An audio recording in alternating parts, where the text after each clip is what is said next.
Hello teachers, welcome back to my channel. जैसे कि मैंने टीचिंग एप्टीट्यूड के क्वेश्चन सॉल्व किए थे जो हमारे महाराष्ट्र सेट एग्जामिनेशन में पूछे गए थे इस बार, तो उसी वीडियो से कंटिन्यूशन में मैं अभी रिसर्च एप्टीट्यूड के क्वेश्चंस आपके साथ डिस्कस करूंगी।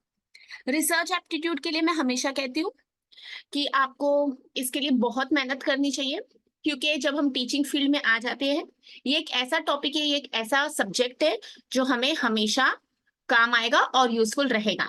और जैसे कि आपको पता है, अभी यूजीसी की नोटिफिकेशन जो बताई जा रही है जून 2024 से नेट सेट के बेसिस पर ही पीएचडी हुआ करेगी। जैसे मुझे काफी लोगों ने पूछा कि स्टेट लेवल का एग्जामिनेशन की क्राइटेरिया रहेगी या नेट लेवल की, तो वो तो अभी उसके ऊपर कोई क्लैरिफिकेशन मुझे खुद को नहीं है। बट मैं हमेशा बोलती हूँ कि नेट ही एग्जाम है जो ऑल ओवर इंडिया एलिजिबिलिटी हमें देता है, तो डेफिनेटली आप ज्यादा फोकस हमेशा नेट पर भी कीजिए। सेट और नेट का हमेशा मैंने हर बार भी ये बताया गया कि स्टेट लेवल के एग्जाम को क्वालिफाई करके आप स्टेट लिमिट तक ही जॉब की अवेलेबिलिटी आपको मिल सकती है। उसके अलावा तो आपको फिर कई स्टेट चेंज हो गया या कहीं और आपको अप्लाई करना है तो डेफिनेटली आपको नेट चाहिए। ठीक है, तो अभी भी जैसे मैं ये क्वेश्चंस डिस्कस कर रही हूँ, साथ में मैं हमेशा बोल रही हूँ कि नेट को क्वालिफाई कर लीजिए। तो अभी जून 2024 में हमारा एग्जाम आने ही वाला रहेगा, तो आप प्लीज उसके लिए प्रिपरेशन स्टार्ट कर लीजिए और यही हमारी बेस रहेगी प्रिपरेशन की। अगर आप इस अटेम्प्ट में क्वालिफाई हो रहे हैं तो वेल एंड गुड, अदरवाइज आप नेट के लिए जरूर प्रिपेयर कीजिए। और अगर आप ये अटेम्प्ट भी सेट क्वालिफाई हो जाते हैं तब भी आप नेट को जरूर क्वालिफाई कीजिए। तो चलिए हम डिस्कस करते हैं रिसर्च एप्टीट्यूड के क्वेश्चंस। ये हमारा पेपर 2 कॉमर्स में जैसे सब्जेक्ट है उसमें भी रहता है, तो आपकी ये हमेशा पढ़ाई को बेनिफिट है, क्योंकि आप पेपर 1 के लिए भी पढ़ रहे हो और पेपर 2 कॉमर्स में भी ये टॉपिक पढ़ रहे हो। तो मेरे पास है डी सेट, उसका मेरे पास है क्वेश्चन नंबर 26 जो रिसर्च एप्टीट्यूड के क्वेश्चन स्टार्ट करो, और ये पेज नंबर पर आता है 30। तो आपके पास जो भी सेट है आप उस क्वेश्चन को ढूंढ लीजिए। तो आइए पढ़ते question. Fill in the blanks जैसे दिया होता है, तो इतना समझिए कि हम एमसीक्यू सॉल्व करने जा रहे हैं तो कॉन्सेप्ट्स हमें क्लियर होने चाहिए, बराबर है। कभी भी रट्टा मार के नहीं जाना है, सोच समझ के कीजिए, तो आपको हमेशा लाइफ लॉन्ग ये चीजें काम आने वाली है। बिकॉज एज टीचर्स आपको भी ये कल किसी को और को पढ़ाना जरूर है। तो देख लेते हैं is the characteristic of qualitative research. अब देखिए हमारा क्वेश्चन है टाइप्स ऑफ रिसर्च के लिए। मैं हर सेशन में हर बार बोलती हूँ कि टाइप्स ऑफ रिसर्च पर एक क्वेश्चन जरूर आता है। बहुत इजी रहता है प्रोवाइडेड हमारे कॉन्सेप्ट्स क्लियर हो। तो यहाँ पर स्टेटमेंट बेस्ड है, तो एक ही स्टेटमेंट करेक्ट आंसर हो सकती है। ऑप्शंस पढ़ लेते हैं। A emphasis on numerical data, B focus on statistical analysis, C in depth exploration of meanings and experiences, and D strict adherence to experimental designs. तो जब क्वालिटेटिव आया है वर्ड तो सबसे पहले उसको हाईलाइट कर लीजिए। हम अक्सर एग्जाम में जल्दबाजी करते हैं तो क्वालिटेटिव को क्वांटिटेटिव भी पढ़ सकते हैं। ठीक है, तो सबसे पहले आपको क्वेश्चन को अच्छे से रीड करना है। क्वालिटेटिव और क्वांटिटेटिव में डिफरेंस है। क्वांटिटेटिव को हम हमेशा नंबर्स में क्वांटिफाई कर सकते हैं, बट क्वालिटेटिव को हम नंबर्स में क्वांटिफाई नहीं कर सकते। ठीक है, जैसे अब हम कॉमर्स वाले तो अक्सर हमारी रिसर्च रहती है क्वांटिटेटिव, जहां पर हम कोडिंग कर देते। ठीक है, स्ट्रांगली अग्री को 1 दे देते, फिर अग्री को 2 दे देते, तो इसको बोलते हैं क्वांटिफिकेशन ऑफ डेटा। तो जब क्वेश्चन पूछा क्वालिटेटिव तो हमारे यहाँ पर क्या ट्रिक रहती है, एक ही स्टेटमेंट करेक्ट होगी, एक ही ऑप्शन बन सकता है, तो बाकी सब किसी और चीज के डिस्क्रिप्शन रही। तो पहला ऑप्शन है emphasis on numerical data. Numerical data मतलब जहां पर क्वांटिफिकेशन कर सकते हैं, तो ये ऑप्शन नहीं होगा। फोकस ऑन स्टैटिस्टिकल एनालिसिस, ये अक्सर क्वालिटेटिव रिसर्च में नहीं होता है, क्वांटिटेटिव में हम स्टैटिस्टिकल एनालिसिस यूज करते हैं, तो यहाँ पर भी ये आंसर नहीं होगा।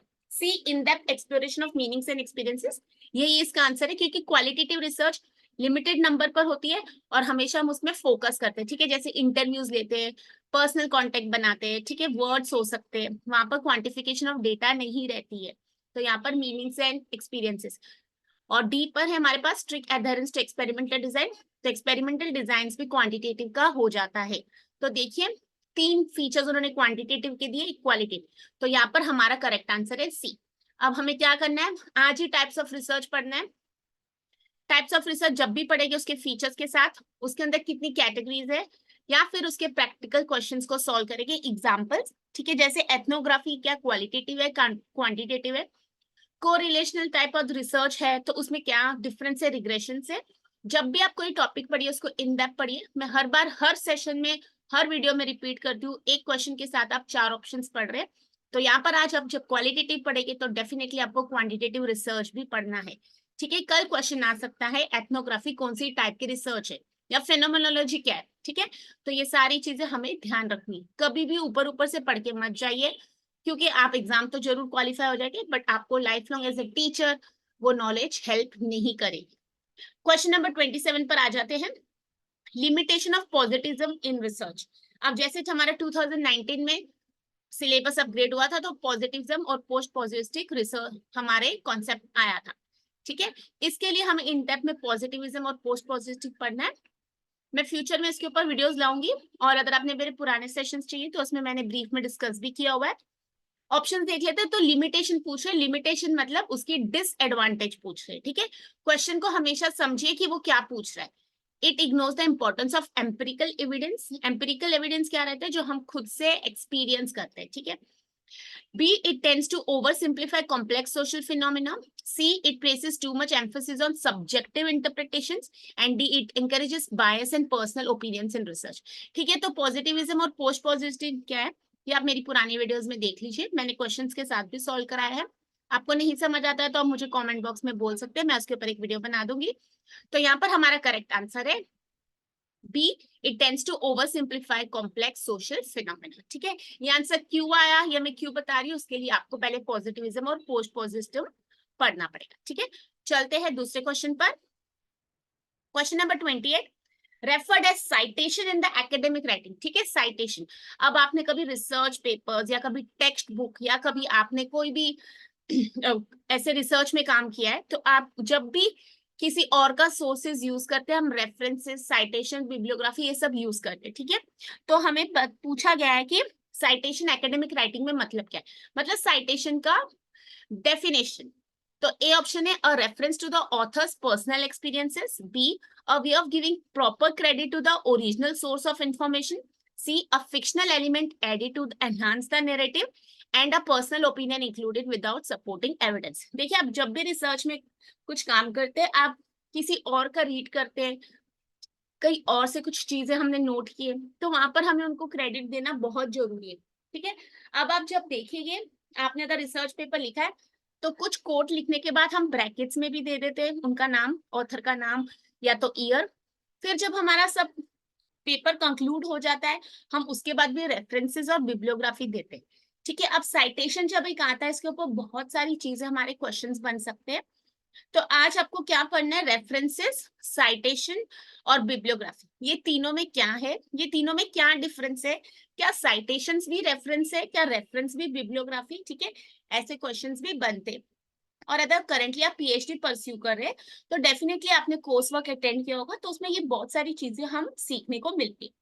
आज साइटेशन पर क्वेश्चन आया, कल सॉफ्टवेयर पर क्वेश्चन आ सकते हैं। ठीक है, तो साइटेशन मतलब हमने किसी को साइट किया, तो यहाँ पर इसका करेक्ट आंसर बनना चाहिए B, a way of giving proper credit to the original source of information. आपने जहां से लिए इंफॉर्मेशन, अब कभी कभी हम उसको पैराफ्रेज करते हैं, तो क्या उसे भी साइटेशन बोला जाता है, क्या उसको रेफरेंस बोला जाता है। तो आज आप जब ये तीनों कॉन्सेप्ट्स को एक साथ पढ़ेंगे तो आपको इसके बारे में क्लैरिटी मिल जाएगी।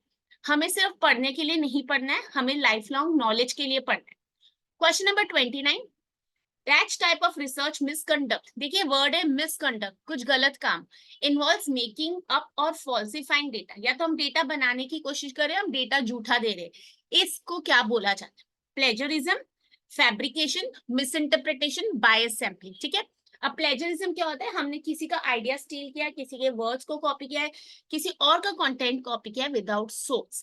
ठीक है, तो जैसे आप जब अपना रिसर्च पेपर लिखते हैं तो आपको उसकी प्लेजरिज्म टेस्टिंग भी करानी होती। ठीक है, जब आप सॉफ्टवेयर यूज करेंगे, प्लेजरिज्म क्या होता है या प्लेजरिज्म सॉफ्टवेयर हम क्या चेक करते हैं, व्हाट इज सिमिलैरिटी इंडेक्स। ठीक है, ये सारे क्वेश्चंस भी बन सकते हैं।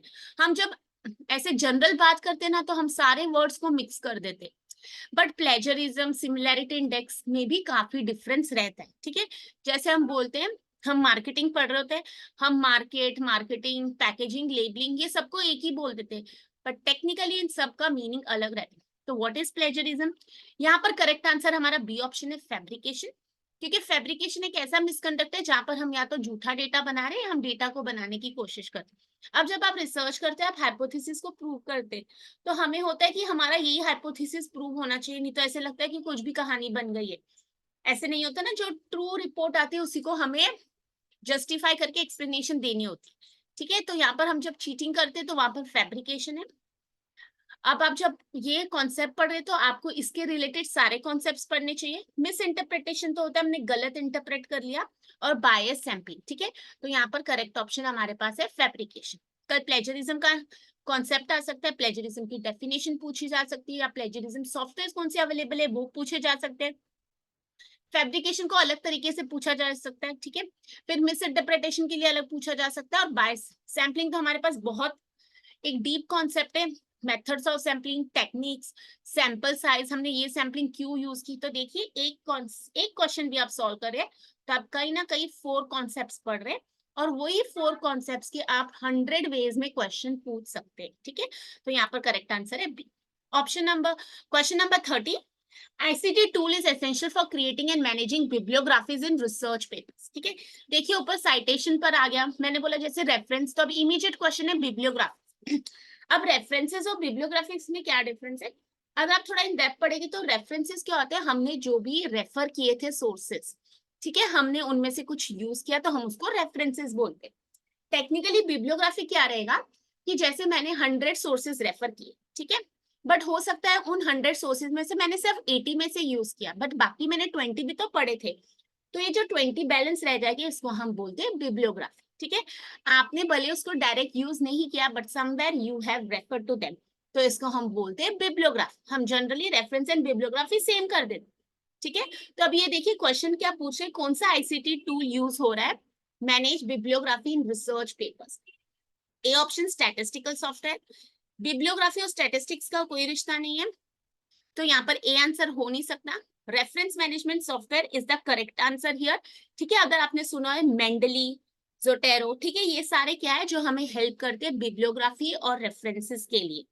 स्प्रेडशीट सॉफ्टवेयर तो नहीं है यहाँ पर, और प्रोजेक्ट मैनेजमेंट सॉफ्टवेयर भी नहीं, तो यहाँ पर उन्होंने बिब्लियोग्राफीज का आईसीटी टूल पूछे। ठीक है, जैसे अगर आप कोई स्टैटिस्टिकल टूल यूज करें क्वांटिटेटिव एनालिसिस के लिए तो उसका नाम पूछा जा सकता है। कल आप क्वालिटेटिव रिसर्च करोगे तो उसके सॉफ्टवेयर डिफरेंट हो गए, तो यहाँ पर हमारा करेक्ट आंसर है रेफरेंस मैनेजमेंट सॉफ्टवेयर। कल आपको 4 लिस्ट में नाम दिए जाएंगे सॉफ्टवेयर के, और आपसे पूछा जाएगा बताइए इसमें से कौन सा बिब्लियोग्राफी या रेफरेंस के लिए सॉफ्टवेयर नहीं है।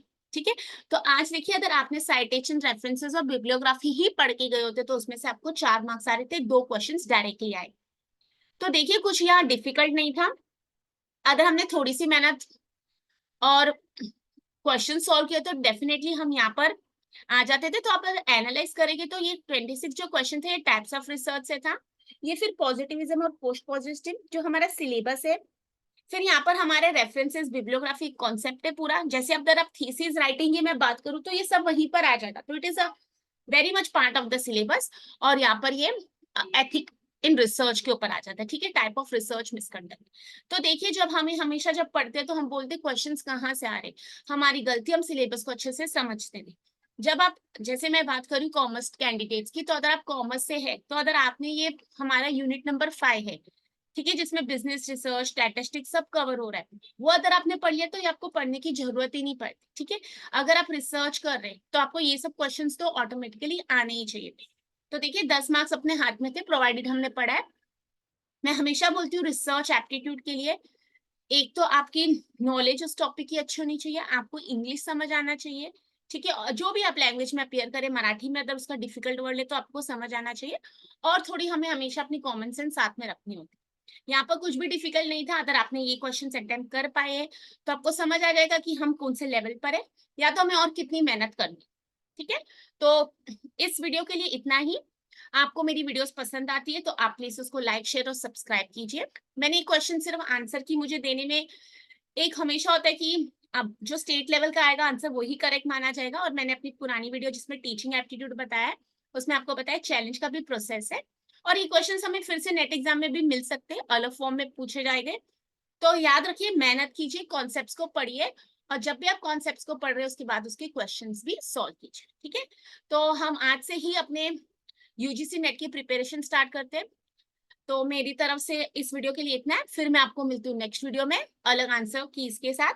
तो यहाँ पर ये आप देख लीजिए, कुछ भी आपको प्रॉब्लम रहेगा तो मुझे कमेंट कीजिए। Thank you so much.